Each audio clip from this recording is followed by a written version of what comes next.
Praja Shanti party తరపున పోటీ చేసి మద్దతుతో గెలవాలని నా కండువా మన ప్రజాశాంతి పార్టీ తరపున కండువా కప్పుకొని ఇంకా చాలా టైం ఉంది, ఫోటో పెట్టుకొని మేమిచ్చిన కరపత్రాలు మీరు తీసుకెళ్తే చాలు. ఉచిత విద్య 100 రోజుల్లో, ఉచిత వైద్యం 100 రోజుల్లో, ఈ 100 రోజుల్లో గెలిచిన ప్రతి గ్రామంకి చేసి చూపించే బాధ్యత నాది, గెలిపించుకునే బాధ్యత మీది. గెలిచిన అంటే 78 సంవత్సరాల్లో జరగని అభివృద్ధి, కాంగ్రెస్ పాలనలో 55 సంవత్సరాల్లో జరగని అభివృద్ధి నేను 100 రోజుల్లో ఉచిత విద్యా వైద్యం చేసి చూపిస్తాం. ఆ తరువాత ఒక 1 ఇయర్లో, సంవత్సరంలో గ్రామంలో ఉన్న నిరుద్యోగ సమస్య నిర్మూలన చేయడానికి నియోజకవర్గ లెవెల్లోనూ జిల్లా లెవెల్లోనూ కంపెనీలు పెట్టడం, మా చారిటీ సిటీల్లో కంపెనీలు పెట్టి మీకు ఉద్యోగాలు ఇవ్వడం, అలాగే కొన్ని గ్రామాల్లో ఘోరమైన పరిస్థితులు ఉన్నాయి, రోడ్లు వేయడం, మంచినీళ్లు లేని దగ్గర ట్యాంకులు కట్టించడం. ఎందుకంటే పల్లెటూరులో పుట్టి పెరిగాను కనుక పల్లె విలువ నాకు తెలుసు. కేటీఆర్కి పల్లెటూరు గురించి ఏం తెలుస్తుంది పాపం, రేవంత్ రెడ్డికి పల్లెటూరు గురించి ఏం తెలుస్తుంది?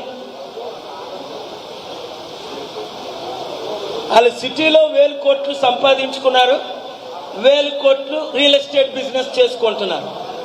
నేను అట్లా కాదు, పల్లెటూరులో పుట్టాను. చిట్టువలసలో, పల్లెటూరులో మమ్మినిపేట, సదాశివపేట, సంగారెడ్డిలో 1200 ఎకరాల్లో చారిటీ సిటీ కట్టాం. సో పల్లె అభివృద్ధి, ప్రజాభివృద్ధి, గ్రామాభివృద్ధి, దేశాభివృద్ధి. ఈరోజు 100% గ్రామాల్లో ఉన్నాయి, అభివృద్ధి లేదు. గ్రామాలు ఉన్నాయని కూడా వాళ్ళకి తెలియదు. ఎందుకంటే నేను కేసీఆర్ గారు అడాప్ట్ చేసిన గ్రామం మునుగోడులో వెళ్ళాను. ఆ ఊరికి రోడ్డే లేదు.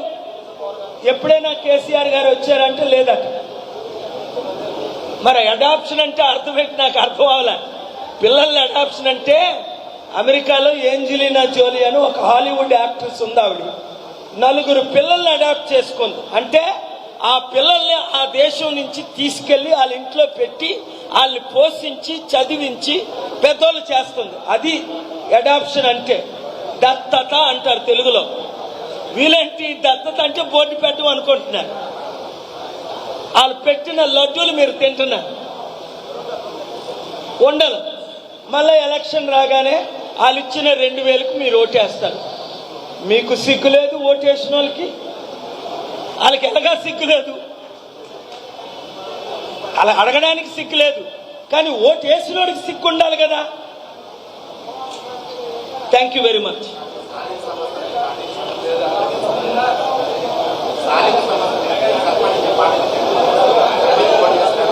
Very good question.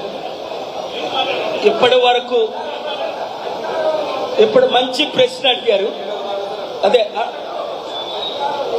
1 మినిట్ అండి. ఈయన ప్రశ్నకు జవాబు, ఎంతమంది సర్పంచులు పోటీ చేస్తున్నారని. మా కోరిక 12,000 మంది సర్పంచులు పోటీ చేయాలని నా కోరిక. 12,000 గ్రామాలు అభివృద్ధి చెందాలని నా కోరిక, నా ప్రార్థన. కానీ ఎంతమంది చేస్తారు అన్నది మీరు వాళ్ళని అడగాలి. ఇంకా దొంగల తరపున ఎవరు చేస్తారు, మీ తరపున ఎవరు చేస్తారు, అబద్ధాలు చెప్పిన వాళ్ళ తరపున ఎవరు చేస్తారు, మీకు నీతి న్యాయం కావాలి, అభివృద్ధి కావాలన్న మీరు నిర్ణయం చేసుకోవాలి. అదే నేనే మీ ఊర్లో ఉన్నాను అనుకోండి, మా ఊర్లో ఇంకో పార్టీని రానివ్వను. నేనైతే ఊరు నుంచే బహిష్కరిస్తాను. ఎందుకంటే వాళ్ళేం అభివృద్ధి చేయలేదు కనుక. అభివృద్ధి చేశారనుకోండి, మీ గ్రామాన్ని కేసీఆర్ అభివృద్ధి చేశాడా, మొత్తం అందరూ ఆయనకే ఓట్లేసేయండి. మీ గ్రామాన్ని రేవంత్ రెడ్డి అభివృద్ధి చేశాడా, ఆయనకే ఓట్లేసేయండి. లేదండి వాళ్ళ కూతురు పెళ్లికి మమ్మల్ని పిలిచారండి, మా అందరికీ భోజనాలు పెట్టారంటే పెళ్లికి వెళ్ళండి, బిర్యానీ తినండి, ఓట్లు మాత్రం వేయకండి.